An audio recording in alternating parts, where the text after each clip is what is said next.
Hey, good morning, John. How are you? Oh, sorry, this is off. I'm doing well, thank you. Good. Before we get started, I just wanted to, welcome everybody to our weekly legislative update. I wanted to give a shout out to Laura and our whole team for their great work on PE days last week. Thank you, John, and your team for all that you did, and Jeff Littlejohn. I thought it was a huge success. I want to thank everybody on the call that participated. We had an outstanding attendance. Over 160 folks came, and if you did come to PE Days, you should have received an email thanking you and also asking you for feedback on your meetings and a couple of brief survey questions so that we can improve this program moving forward. So just wanted to make those announcements and then turn it over to John for the update. I will say Laura's feeling a little under the weather. She's lost her voice because of her hard work last week. So that is the reason I'm making the announcement today and not her. Well, feel better, Laura, and thanks so much, Deirdre. So a lot of moving parts this week. So our legislation, as I think most of you know, the indemnification bill in the Senate moved out of its first committee this week. Peter Moore was there on your behalf and did a great job speaking in front of the committee. It passed unanimously. So right now there's no known opposition to the legislation. The House is another story right now. We're not quite sure what the Commerce Silo is going to do with us over there, for us over there.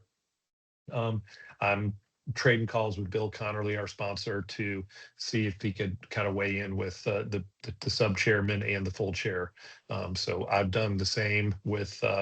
I've talked to Representative Mike Giambardo, who chairs the subcommittee where this bill it resides, as well as Representative Buchanan, who's the full chair. So if we have anybody in our space, any local engineers, if you know either one of those gentlemen, a local reach out to them would certainly be helpful. And if you do know them, let us know. We'll get your contact information to them. So the Senate bill, our 471 bill, was also moving, Debbie Mayfield's bill. Unfortunately, we've been informed by the House that they told Representative Mello that they are not going to move that legislation. It's unfortunate because there's really not anything controversial in there. That includes our loan assistance program, as well as a couple other changes to 471, giving the board some authority in unlicensed activity. Unfortunately, which is something that we kind of anticipated might happen, we've gotten scooped up into the dereg kind of issue, the overall dereg issue, because that is still out there and unknown. Both the chair and the sub chair don't want to. They just don't want to move our bill because they're working more on on the bigger dereg package. So it's frustrating, but that's kind of the way things go. And again, we anticipated that this might happen. What I'm hoping is if they do resolve the dereg issue, that we can at least go back and address some of the provisions of that bill and see if we can add them in to the larger bill.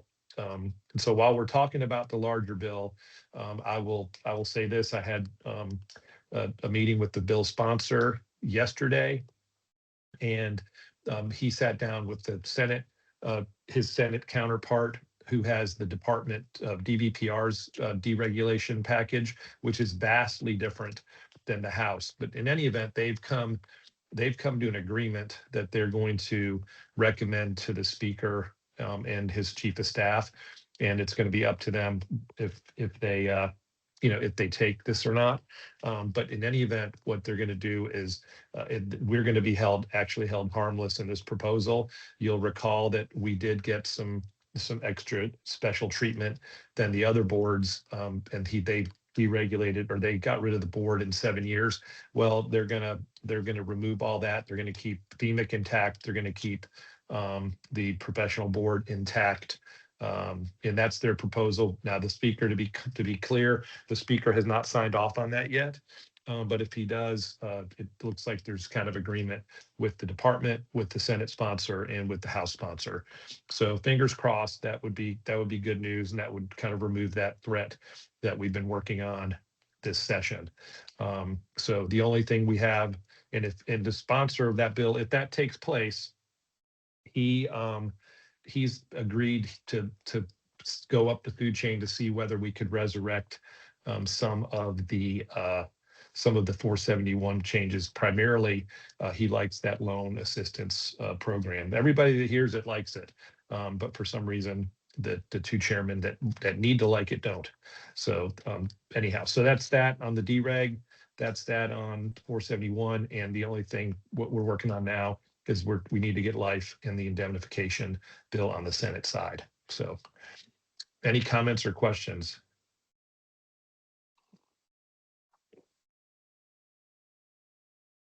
All right, is Peter on? I don't know if he's on this morning or not. Okay. And then again, the transportation bills are moving. No, there no threats at this point, no CCNA threats at this point.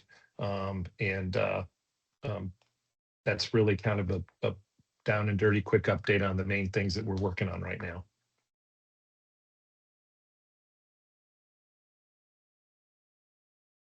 Comments, questions? It's like Peter got on now.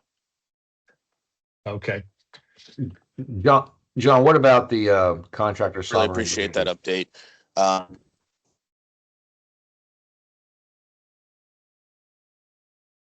Go ahead. I'm sorry. Can you all hear me now? Yes. Mm-hmm. Sorry, I was in an elevator and now there's a jet flying over me. This is welcome to my life. I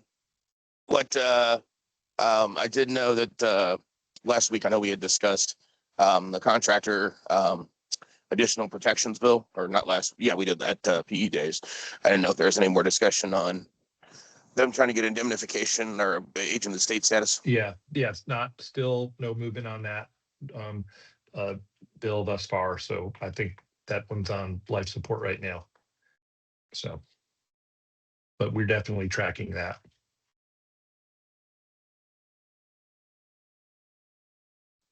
Anyone else?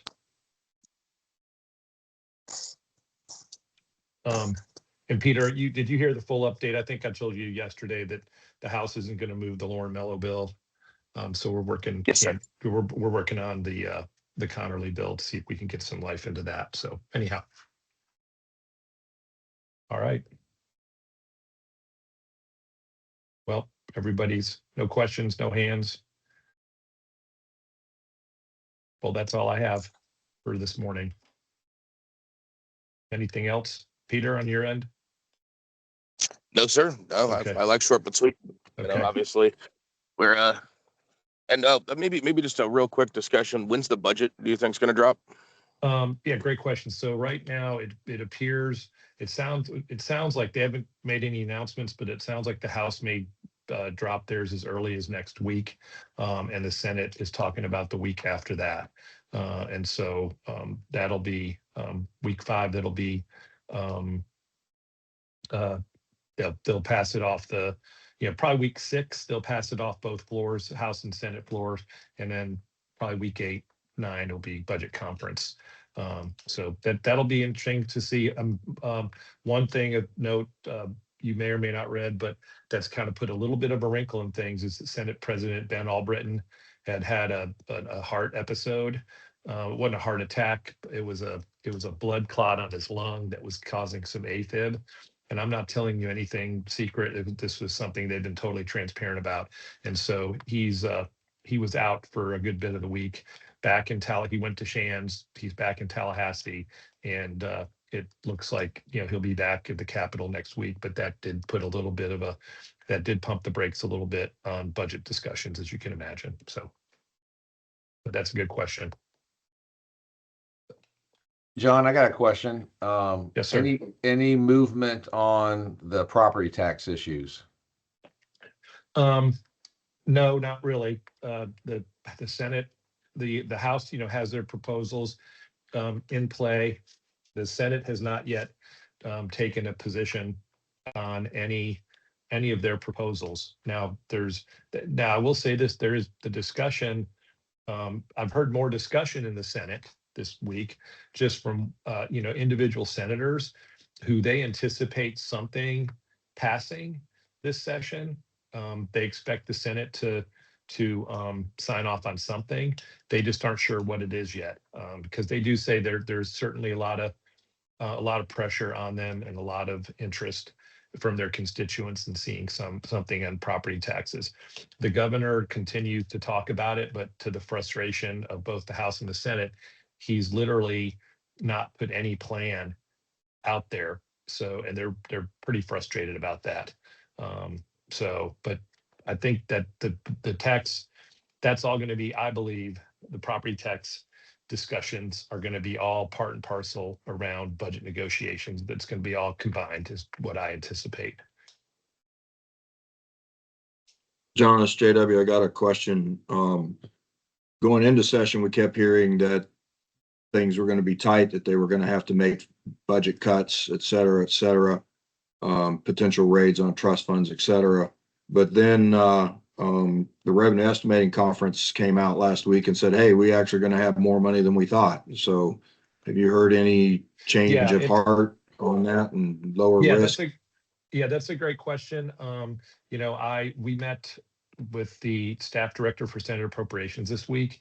And I get a sense, JW, that the pressure is not quite as strong as they thought it was going to be going into session. So yeah, that was about almost $500 million of additional money that they weren't expecting. But so I'm not hearing, I'm hearing if they do anything, I'm hearing there might be rate, reductions in some areas, but I am not hearing any trust fund raid discussions going on. But he made it sound like things were not going to be as bad as we anticipated going into session. So I feel like we're in good shape there. Thank you. So, all right, anything else? All right, Mr. Chairman, Peter. If Deirdre had anything else, or? No, the only thing I wanted to tell you is that we had a conversation this week about building out a policy library over the summer. Just wanted to give you a heads up. We might be reaching out and getting feedback from each of you about those things. So we'll have specific policy papers like we currently do on frequently asked questions and the sort of a policy position paper for our legislation this year, which is on the website. And I think you should have received a copy of that, or you will receive a copy of that today, or a link to a copy of that, but to try and build out that information during our downtime so that we can be, uber prepared for next legislative session. And other than that, just stay warm. Amen to that. All right. Thank you, John. Thank you, Deirdre. You all have a great weekend then. And anything urgent, real time. We won't wait for Friday calls. Believe me, we'll get word out in the interim if anything urgent happens. Thanks. Thank you. Thank you, John.